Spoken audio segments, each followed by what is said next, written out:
Right.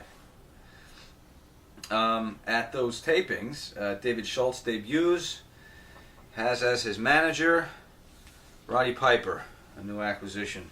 Piper just finished a huge program with Valentine and Carolinas. Was at Starcade 83 just a year earlier, and now Piper's coming. Do you remember an initial impact of Piper hitting the ground there? Did he make an impact when he first came in? Sure. I wasn't there at the time, I don't think. I'm pretty sure I'd gone home for a few months. Okay. But, Roddy was hot off the TBS when he was doing the commentary with Gordon and stuff there. He just, he was a national figure before he got there. So I think, right by then, and then Vince fed him all the Piper's Pits and the bagpipe guys. They made sure, that he was fit to carry the banner. But bottom line being, he was fit to carry the banner. And he was, the Piper's Pit and all the other things going on. Why did they come in as a manager first? Do you know?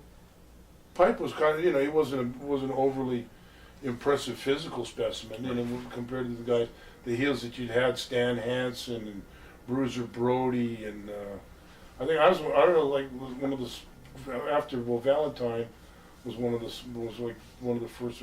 Patterson, Pat Patterson, Valentine, myself started the trend of regular sized heels, or not not the enormous.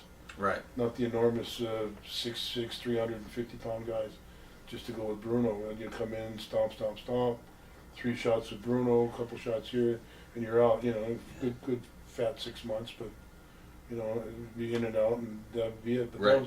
that was the change. And just thinking maybe they were just hesitant because of his size and stuff. Okay. But he proved more than able to carry anything. And that concludes the year. I just have some general questions for you about '83 as a whole.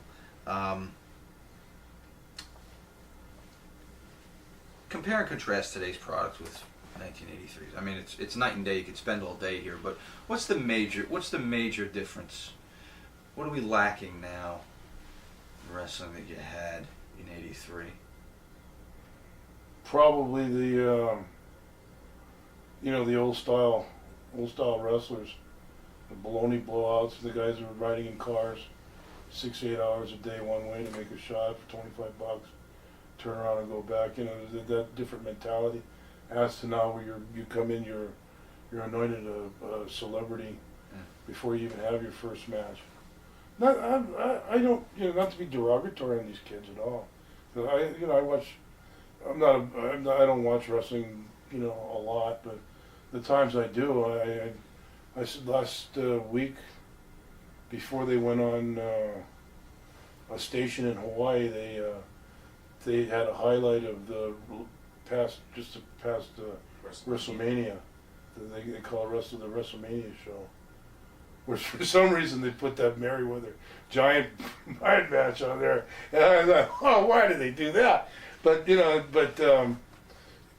was the guys were, there's promotion, and there was the wrestlers at the time, and guys were calling their own, a lot of working out their own finishes, working out the last WrestleMania I went to was so intricate, they're actually right from the table they're directing the matches and everything else. It's incredible.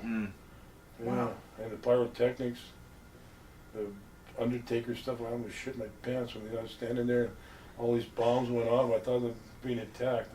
Oh my God. And the whole building got hot with all the flames and all the shit that went out from that. It was just, but it was just, it was a different era, I'm sure these guys have to work. I saw that ladder match I saw some crazy things that just the past WrestleMania.